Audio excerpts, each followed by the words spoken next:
अस्सलामुअलैकुम वरहमतुल्लाहि वबरकातुहू। जनाब बाबूभाई सोपारीवाला गर्ल्स प्राइमरी स्कूल, धोरण 6, विषय गुजराती, विषयांक काव्य नंबर 7 पगले पगले। काव्यનો સાહિત્ય પ્રકાર છે શૌર્ય ગીત અને કવિ છે સંતપાલ। વિદ્યાર્થી મિત્રો, અગાઉના તાસમાં આપણે આ કાવ્યની સમજૂતી મેળવી। હવે આજે આપણે કાવ્યનો સ્વાધ્યાય પોથી લેખન કાર્ય કરવાનું છે। ચાલો સ્વાધ્યાય પોથી લેખન કાર્ય કરીએ અને પ્રશ્નોની સમજૂતી મેળવીએ। પ્રશ્ન નંબર 1, નીચેના દરેક પ્રશ્નના ઉત્તર માટે આપેલા વિકલ્પોમાંથી સાચો વિકલ્પ શોધીને તેનો ક્રમ અક્ષર પ્રશ્નની સામે આપેલા ખાનામાં લખો। પહેલો, કવિએ પંથ કેવી રીતે કાપવાની વાત કરી છે? જવાબમાં આવશે સી, અંતર ઉજાડીને। કવિએ અંતર ઉજાડીને પંથ કાપવાની વાત કહી છે। બીજું, ખાંડાની ધારે કેવી રીતે ચાલવાનું છે? જવાબમાં આવશે બી, ધીરજથી। ખાંડાની ધારે ધીરજથી ચાલવાનું છે। કવિ કોને અજવાળવાનું કહે છે? એ ઓરડાને, બી શેરીને, સી અંતરને કે ડી ગામને? કવિ અંતરને અજવાળવાનું કહે છે એટલે જવાબમાં આવશે સી। ચોથું, જીવન પંથ કેવો છે? એ ગમભરેલો, બી દુર્ગમ, સી કંટકવા છાયો, ડી સુગમ? શું આવશે? બી, દુર્ગમ। જીવન પંથ દુર્ગમ છે। પાંચમું, કવિ શું ના ખોવાનું કહે છે? જવાબમાં શું આવશે? એ સ્વાર્થ, બી માલ મિલકત, સી હિંમત, ડી કુટુંબીજનો? જવાબમાં આવશે સી, હિંમત। છઠ્ઠું, પગલે પગલે કાવ્યના કવિનું નામ જણાવો। પગલે પગલે કાવ્યના કવિનું નામ એ સંતબાલ, બી કબીર, સી સંત મુનિ કે ડી સંત દયાલ? જવાબમાં આવશે એ, સંતબાલ।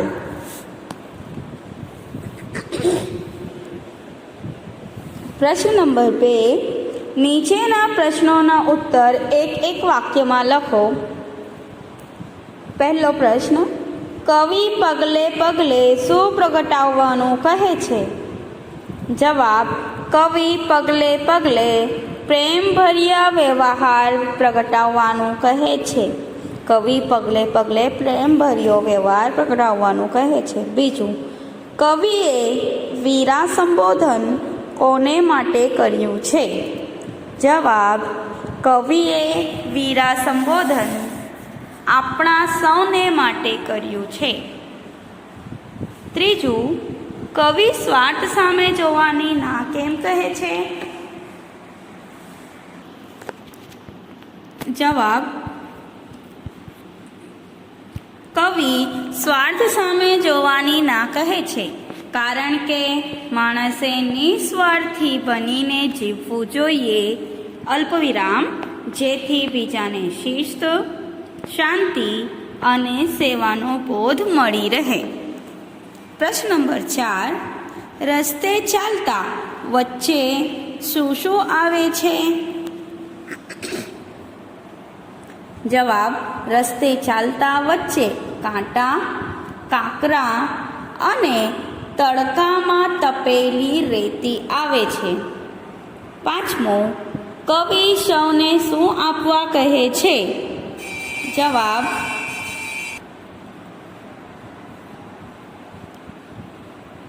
કવિ સૌને શિસ્ત, શાંતિને સેવાનો બોધ આપવા કહે છે। પ્રશ્ન નંબર 3, નીચેનો ભાવ દર્શાવતી પંક્તિઓ કાવ્યમાંથી શોધીને લખો। તું તારી હિંમત ખોવીશ નહીં, સ્વાર્થ તરફ જોઈશ નહીં, તારા જીવન દ્વારા સૌને શિસ્ત, શાંતિ ને સેવાનો બોધ આપતો રહે। વિદ્યાર્થી મિત્રો, એ કાવ્યનો ભાવાર્થ છે. એ કાવ્ય પંક્તિ લખવાની છે. ચાલો લખીએ.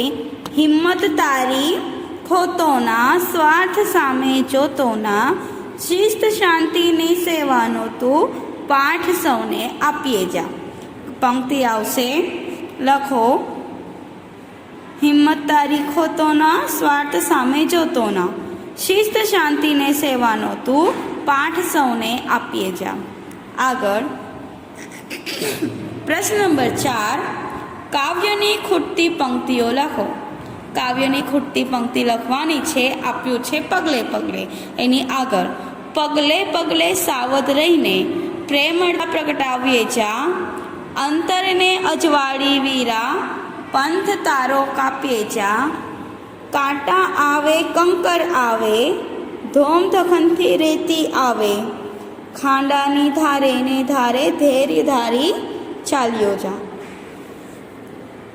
અહીં કાવ્ય પૂર્ણ થાય છે. આગળ પ્રશ્ન નંબર 5, નીચેના શબ્દોનો વિરુદ્ધાર્થી શબ્દો લખો. સાવધ. સાવધનો વિરોધી શબ્દ આવશે અસાવધ. બીજું અજવાળું. અજવાળુંનો વિરોધી શબ્દ આવશે અંધારું.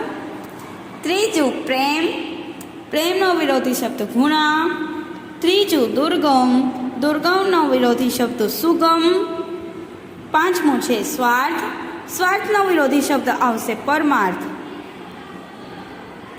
પ્રશ્ન નંબર 6, નીચેના શબ્દોનો અર્થ આપી વાક્યમાં પ્રયોગ કરો. સાવધ. સાવધ એટલે સાવચેત.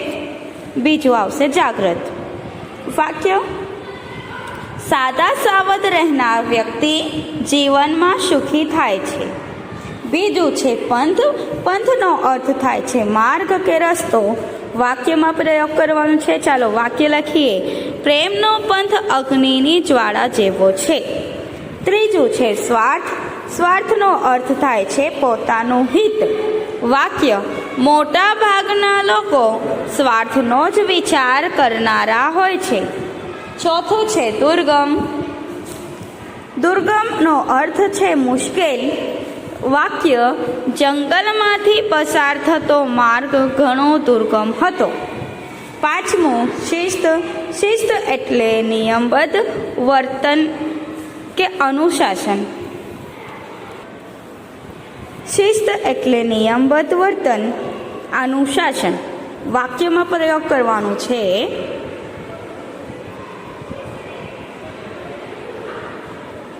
વાક્ય: અમારી શાળાના આચાર્ય શિસ્તના આગ્રહી છે. આગળ જોઈએ. પ્રશ્ન નંબર 7, નીચેના શબ્દોનો અર્થ આપી વાક્યમાં પ્રયોગ કરો. પગલું. પગલુંનો અર્થ છે પગના તળિયાની છાપ. ડગલું. ડગલુંનો અર્થ છે 2 પગલાં વચ્ચેનું અંતર. હવે પગલુંના વાક્ય બનાવો. વાક્ય: વહુએ ઘરમાં કંકુના પગલાં કર્યા. ડગલું. ડગલું 2 પગલાં વચ્ચેનું અંતર.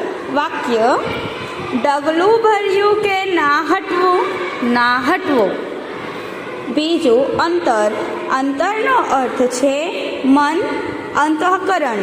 વાક્ય: ચોરી કર્યા પછી ચોરનું અંતર ડંખવા લાગ્યું. બીજું અત્તર.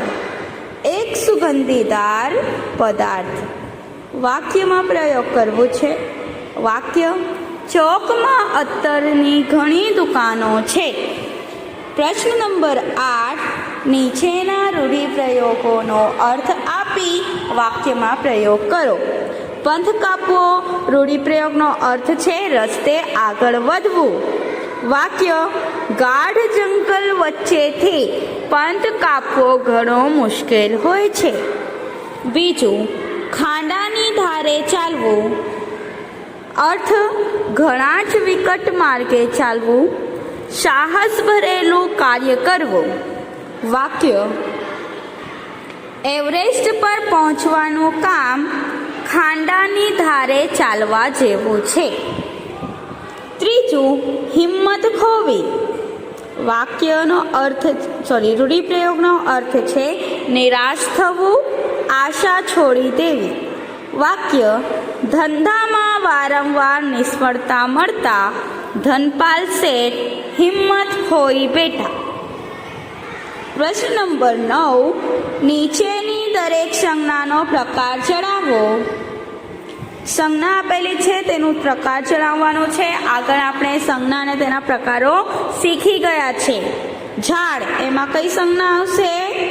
જાતિવાચક સંજ્ઞા. આખી જાતિની સૂચન કરે છે. બગીચો, બગીચોમાં પણ શું આવશે? જાતિવાચક સંજ્ઞા. ત્રીજું, ભારત, ભારતમાં એ વ્યક્તિવાચક સંજ્ઞા છે.